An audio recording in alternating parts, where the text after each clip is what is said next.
of course, her largest area of interest is, as we can tell, in stereotypes and prejudices. Mm-hmm. One of the things that she's looking into is the invisibility phenomenon. Mm-hmm. So invisibility is defined as a lack of individuation among races and ethnicities. She had, and I quote, 2 studies to address whether Black women go, quote unquote, unnoticed and their voices unheard by examining memory for Black women's faces and speech contributions in a group setting. In the first study, she found that photos of Black women were least likely to be recognized. And in the second study, they found that statements said by a Black woman in a group discussion were least likely to be correctly attributed compared to Black men and white women and white men. So everybody else of Black or white race. That's bonkers. Yeah. Like, so Black women are literally just invisible. Faceless. Yeah. Wow. Just generalized, apparently. You know, people can't peg them out point them out in a group. They all look the same, quote. I'm using my air quote fingers. I hate that. Like, they all look the same. They all sound the same. And you'll hear it a lot. So it's such a catch-22 because if they do speak up, then they're labeled a B word. But if they... What? A B word? Yeah. Have you heard of this? No. Yeah. So, Black women... That wasn't my point. No. But that is the thing. If they were to speak up, like in a meeting, or if they were to speak up anywhere, and they were to assert themselves, make their voice heard and make themselves be an individual, they're considered... considered boisterous. Yeah. So... That's if they spoke up. And then if they faded into the background, they would go even more unnoticed. And the idea that they could honestly contribute to a group, like make a legitimate contribution, and nobody even knew that it came from them, that's bonkers. Like, they're literally invisible in a group setting. So this could also speak to why women are paid less than men. Like, you have a meeting of 10 people, 5 men, 5 women. All right.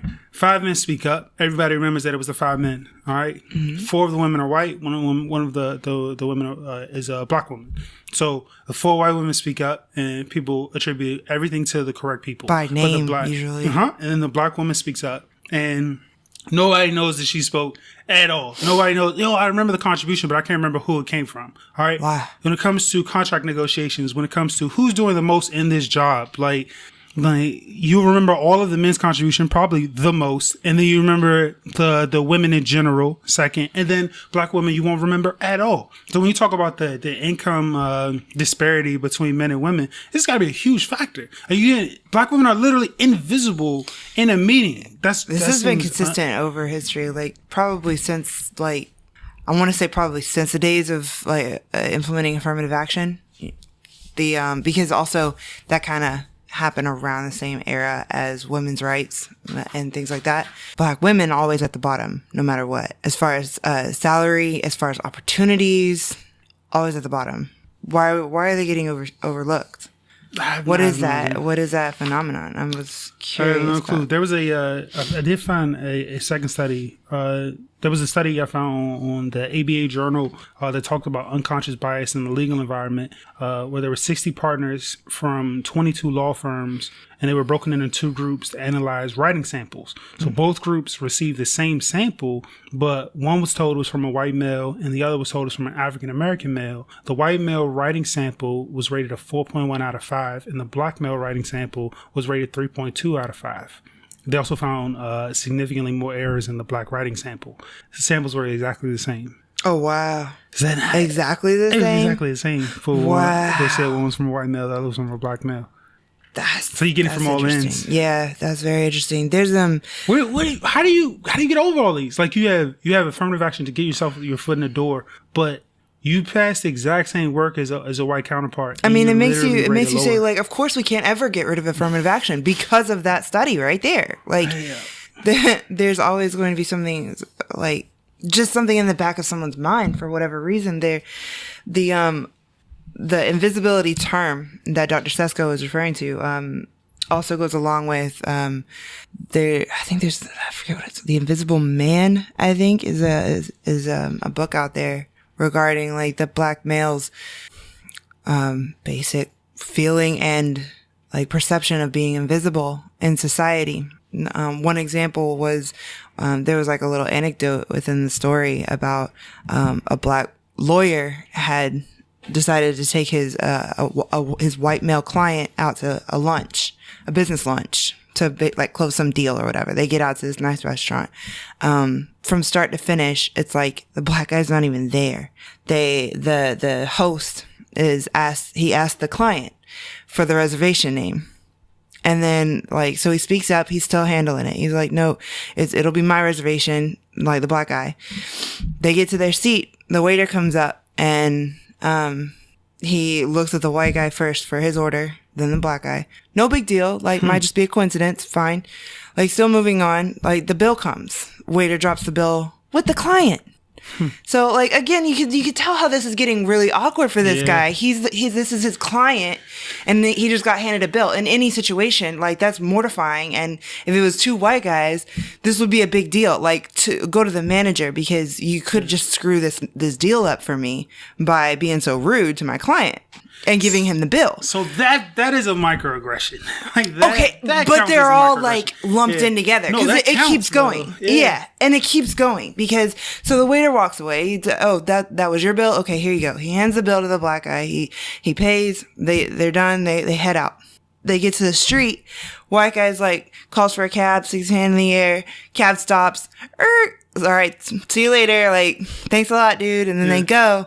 And then the black guy's sitting there for 15, 20 minutes. Still doing the same exact thing the white guy did. Stuck his hand out, did the whistle thing. I don't know what else you have to do in New York to get a cab.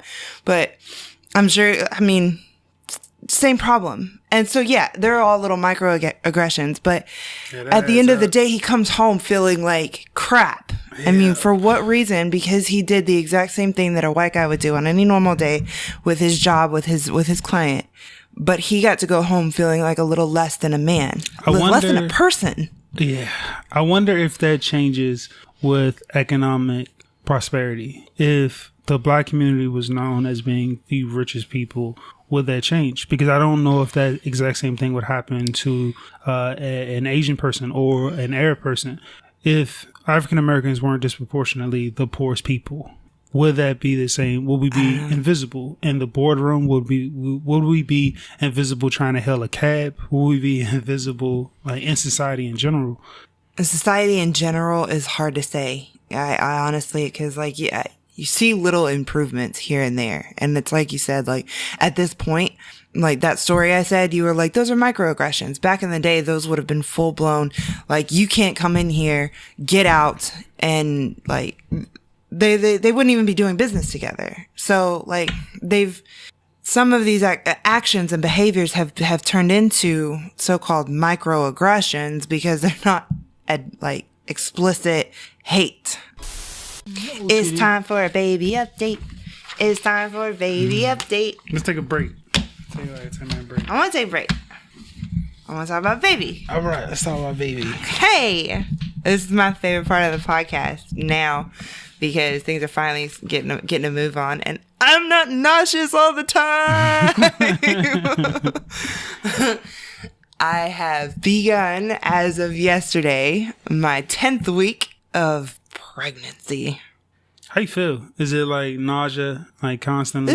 It was. It's still nausea, sporadic. back pain, can't sleep. Yeah.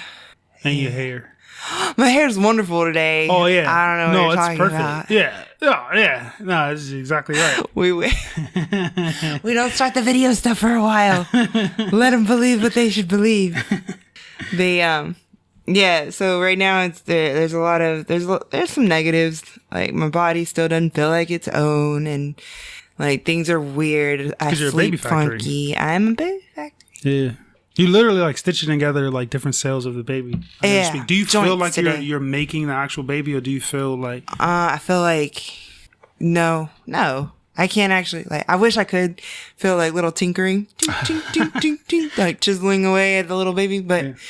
No, right now it just feels like my body's changing shape, and all of my anatomy is just getting turned inside out right now. Does it feel like there is an actual life inside of you, though? Yeah, it does now, finally. Like, for a while, I had that, which apparently is common. Like, am I really pregnant? Like, I needed confirmation after confirmation after confirmation. And then, I think by the time we finally went for our ultrasound, that really did it. We couldn't hear it, but we could see the heartbeat. Yeah, it was fluttering. It looked like a squid. 162 beats a minute. Thank you very much. And, it was awesome. I have no idea, like, I don't know how, like, ultrasound techs and doctors can distinguish these blobs within the, like, this, but it looks like a black pit. Mm-hmm. And then there's a little white, just glob. And I have no idea what I was looking at other than the heart, which was the only thing actually doing anything that made sense. Yeah, that was fluttering. Beating. The rest of it looked like a squid, or it was like in the shape of like a brain. In general, it was just weird. It looked like tentacles on the end. It was nothing. Like, it just looked like a ball of nothing with a heartbeat. To be fair, that was at 8 weeks, and I don't think they typically do ultrasounds that soon. And if they do, that's pretty much what you expect. It's a squid monster. A squid monster. They just want to see that there's a heart in there and there's a baby inside the gestational sac and that it's viable. Which you could tell by there being a yolk sac, which is just a sac of hormones and like. That was bonkers. It was like they traced up from the baby and then they traced it upwards and then they found like a ball and they called it a yolk sac. Yeah. And the yolk sac was supposed to be what? A tumor. What was in there? Huh? What was it? What was it in the yolk sac? The yolk sac is the thing that they said that it's the thing that keeps a baby like alive. Essentially, until the placenta develops, which will happen in the next like 2 to 3 weeks. By the end of the first trimester, the placenta will be formed, and that'll be where baby gets nutrients and hormones, and it like helps regulate. At what point does he like push all of your organs up into your body? It's currently happening.